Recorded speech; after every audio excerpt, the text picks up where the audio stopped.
नमस्कार, मैं अश्विनी वानखड़े। स्वागत है आपका कृषि न्यूज में। आइए नजर डालते हैं कृषि से जुड़ी सबसे बड़ी खबरों पर। रुक करते हैं पहले हेडलाइंस की ओर। चुनौतियों से प्रेरित होकर इंडियन ऑयल ने तैयार किया सोलर स्टोव। आटे की कीमत कम करने के लिए सरकार ने उठाया कदम। 15 जुलाई से लागू होगा नियम। रटोल आम को मिला जीआई टैग, जिस पर पाकिस्तान ने किया बड़ा दावा। कृषि जागरण की टीम ने उत्कल कृषि मेला 2022 के प्रायोजकों को किया सम्मानित। बासमती चावल के एक्सपोर्ट में बाधा बन रहे 10 कीटनाशकों पर पंजाब में लग सकता है बैन। अब खबरें विस्तार से। आम लोगों के ऊपर महंगाई की मार लगातार बढ़ती ही जा रही है, तो वहीं रसोई में इस्तेमाल होने वाले एलपीजी सिलेंडर के दाम भी 50 रुपए बढ़ा दिए गए हैं। आम लोगों के ऊपर महंगाई की मार लगातार बढ़ती ही जा रही है, तो वहीं रसोई में इस्तेमाल होने वाले एलपीजी सिलेंडर के दाम भी 50 रुपए बढ़ा दिए गए हैं। और अगर आप भी इस महंगाई और रसोई गैस की बढ़ती कीमतों से परेशान हो रहे हैं, तो इंडियन ऑयल ने आपके लिए एक अनोखा सॉल्यूशन पेश किया है। दरअसल कंपनी ने बाजार में सूर्य नूतन नाम से सोलर स्टोव लॉन्च किया है, जिसे घर लाकर आप बढ़ती कीमतों की टेंशन से छुटकारा पा सकते हैं। और इस पर इंडियन ऑयल का कहना है कि प्रधानमंत्री से मिली चुनौती से प्रेरित होकर उसने सूर्य नूतन को डेवलप किया है। प्रधानमंत्री नरेंद्र मोदी ने 25 सितंबर साल 2017 को पेट्रोलियम और प्राकृतिक गैस मंत्रालय के अधिकारियों को अपने संबोधन में रसोई के लिए एक ऐसा सॉल्यूशन डेवलप करने की चुनौती दी थी जो यूज करने में आसान और पारंपरिक चूल्हों की जगह ले सके। तो वहीं हिमाचल प्रदेश के सभी जिलों में 15 जुलाई से पहले विभागों को सेब सीजन की तैयारी के निर्देश दे दिए गए हैं। बागवानों की सुविधा के लिए आधा दर्जन नियंत्रण कक्ष बनाने सहित परवाणु, स्वारघाट और कुड्डू में फल बैरियर 15 जुलाई से स्थापित कर दिए जाएंगे। सेब ढुलाई के लिए ट्रकों और अन्य वाहनों की उचित व्यवस्था करने के लिए परिवहन विभाग के अधिकारियों को निर्देश दे दिए गए हैं कि जिससे बागवानों को सेब ढुलाई के लिए किसी प्रकार का परिवहन समस्या ना हो। और इसके अलावा सड़क, बिजली और पानी की व्यवस्था भी सुचारू रूप से रखने के लिए कहा गया है। आपको बता दें कि प्रदेश में चालू सीजन में 7 लाख मीट्रिक टन सेब पैदावार होने का अनुमान है।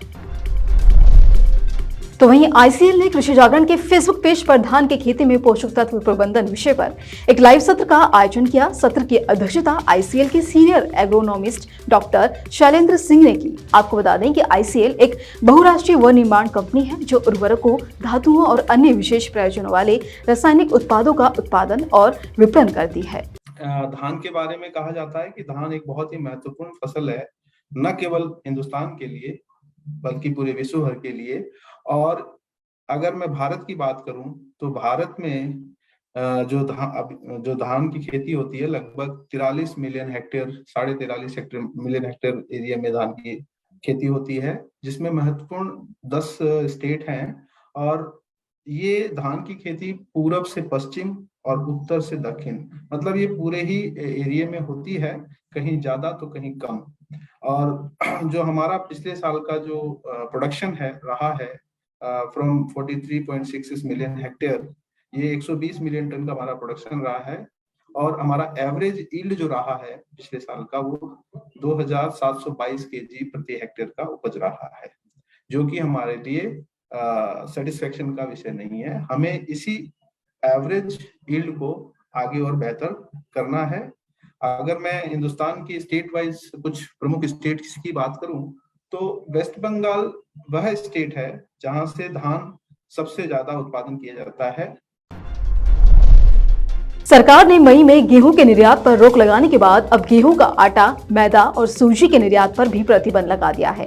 निर्यातकों को अब 12 जुलाई से गेहूं के निर्यात पर अंतर मंत्रालय समिति की मंजूरी की जरूरत होगी। दरअसल विदेश व्यापार महानिदेशालय ने एक अधिसूचना में कहा कि गेहूं के आटे की निर्यात नीति मुक्त है, लेकिन इसका निर्यात गेहूं निर्यात मामले पर बनी अंतर मंत्रालय समिति की सिफारिश के अधीन होगा। तो वहीं नया अनुमोदन ढांचा गेहूं का आटा, मैदा और सूजी पर लागू होगा। और अधिसूचना के अनुसार गेहूं के आटे की गुणवत्ता के संबंध में आवश्यक तौर तरीके अलग से अधिसूचित किए जाएंगे। महाराष्ट्र का सियासी ड्रामा खत्म हो चुका है। एकनाथ शिंदे राज्य के मुख्यमंत्री के तौर पर भी शपथ ले चुके हैं। उनके खेमे के ज्यादातर विधायक अब वापस अपने घर लौट आए हैं और इन्हीं में से एक पालघर के विधायक श्रीनिवास वांगा की एक तस्वीर सोशल मीडिया पर जमकर वायरल हो रही है। इस तस्वीर में श्रीनिवास वांगा अपने परिवार के साथ खेतों में काम करते देखे जा रहे हैं। आपको बता दें कि पालघर के विधायक श्रीनिवास स्वांगा के पास तलासरी में धान के खेत हैं, जहां वे अपनी मां, पत्नी और 14 साल के बेटे के साथ रहते हैं और इसी दौरान उनके खेतों में काम करते हुए कई वीडियोस वायरल हो रहे हैं। केंद्रीय मत्स्य पालन, पशुपालन और डेयरी मंत्री पुरुषोत्तम रूपाला ने नास कॉम्प्लेक्स में भारत के पहले पशु स्वास्थ्य शिखर सम्मेलन 2022 का उद्घाटन किया, जहां उन्होंने कहा कि पशुधन क्षेत्र में सहकारी आंदोलन को मजबूत करने की जरूरत है और बेहतर पशु स्वास्थ्य सुनिश्चित करने के लिए आयुर्वेद के अधिक से अधिक उपयोग का आह्वान किया जाना चाहिए। तो वहीं देश के खाद्य, पोषण, सुरक्षा, ग्रामीण आय, समृद्ध और समग्र आर्थिक विकास के लिए पशु स्वास्थ्य के महत्व को समझना इस शिखर सम्मेलन का उद्देश्य था। वैज्ञानिक द्वारा विशाल वाटर लिली की एक नई प्रजाति की खोज की गई। यह विशाल पौधा यूके स्थित केव या क्यू के रॉयल बॉटनिकल गार्डन के अभिलेखागार में था और जहां कई जलीय पौधों के संग्रह हैं और इससे पहले इसे गलती से एक अन्य प्रजाति के रूप में पहचाना गया। अब तक विशाल वाटर लिली की केवल 2 प्रजातियों के बारे में ही जानकारी थी। नई प्रजाति मिलकर अब ये 2 से 3 हो गए हैं। नई प्रजाति विक्टोरिया बोलिवियान के नमूने 177 वर्षों से कैव के हार्बोरियम में और बोलिविया के राष्ट्रीय हार्बोरियम में 34 वर्षों से हैं, जिसे आमतौर पर विक्टोरिया अमेजोनिका के नाम से भी जाना जाता है। आम का मौसम दिल्ली वालों के लिए खुशियां लेकर आता है और ऐसे में दिल्ली के जनपद में 15 जून से 15 जुलाई तक मैंगो मेला आयोजित किया गया और इस मेले में वेस्ट बंगाल के व्यापारी प्रसिद्ध आम की प्रदर्शनी करने आए हैं, जहां हिमसागर आम सबसे लोकप्रिय रहा। यह आम दिखने में काफी बड़ा और मीठा होता है, जो कि मालदा और मुर्शिदाबाद के किसानों द्वारा लाया गया था। कीमत की बात करें तो ये 80 से 120 रुपए किलोग्राम में बिकता है। साथ ही आपको बता दें कि मेले में आम के अलावा सभी तरह के हैंडीक्राफ्ट और हैंडलूम के स्टॉल्स भी आकर्षण का केंद्र बने। स्वतंत्रता दिवस के अवसर पर 5 से 15 अगस्त के बीच लालबाग बॉटनिकल गार्डन में 2 साल से अधिक समय के अंतराल के बाद प्रसिद्ध फ्लावर शो का आयोजन किया जाएगा। ये 2020 में गणतंत्र दिवस शो के बाद लालबाग में होने वाला पहला फ्लावर शो होगा। आपको बता दें कि कोविड-19 प्रतिबंधों के कारण पिछले 2 वर्षों से कई फ्लावर शो रद्द कर दिए गए हैं। तो वहीं बागपत के रठोल आम को जीआई टैग मिलने के बाद ये आम और भी ज्यादा मशहूर हो गया है। दरअसल दुनिया भर में रठोल के नाम से मशहूर इस आम का पाकिस्तानी कनेक्शन भी है, क्योंकि देश की आजादी से पहले अनवारुल हक रठोल गांव में अपने रिश्तेदार के घर आए थे और अपने साथ इस रठोल आम के पौध भी ले गए थे, जिन्हें उन्होंने पाकिस्तान में लगा दिया और तब से बागपत के रठोल का आम पाकिस्तान में अनवर रठोल नाम से भी जाना जाता है। ये बात अलग है कि पाकिस्तान रठोल आम पर अपना हक जताता रहा है, लेकिन रठोल आम का असली जन्म बागपत के रठोल गांव में ही हुआ है।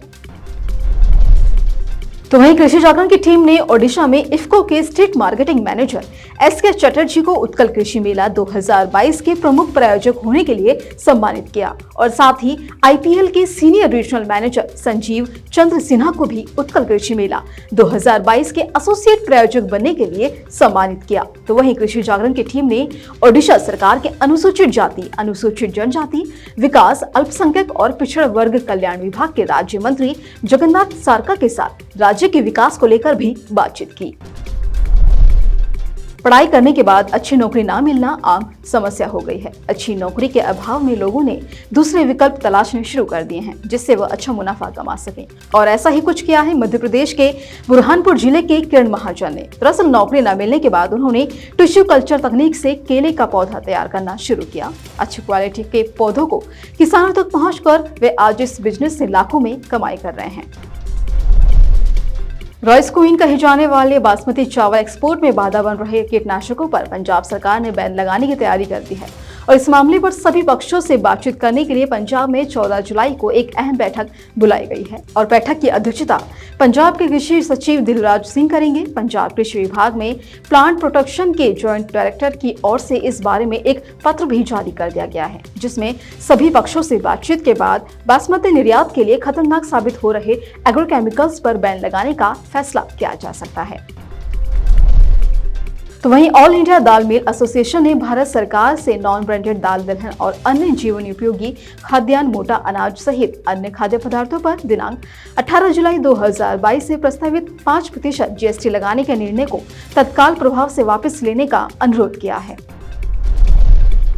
तो वहीं मानसून ने पूरे देश को कवर कर लिया है, जिसके चलते ज्यादातर राज्यों में तेज बारिश हो रही है। महाराष्ट्र, उत्तराखंड और हिमाचल प्रदेश समेत कई राज्यों के लिए मौसम विभाग ने विभिन्न प्रकार की चेतावनी भी जारी की है। मुंबई में रेड अलर्ट भी जारी किया गया है। तो वहीं हिमाचल प्रदेश के कांगड़ा, मंडी, सिरमौर और सोलन जिले के लिए भी 9 जुलाई को ऑरेंज अलर्ट जारी किया गया है। इसी तरह की अन्य खबरों के लिए जुड़े रहिए कृषि जागरण के साथ। धन्यवाद।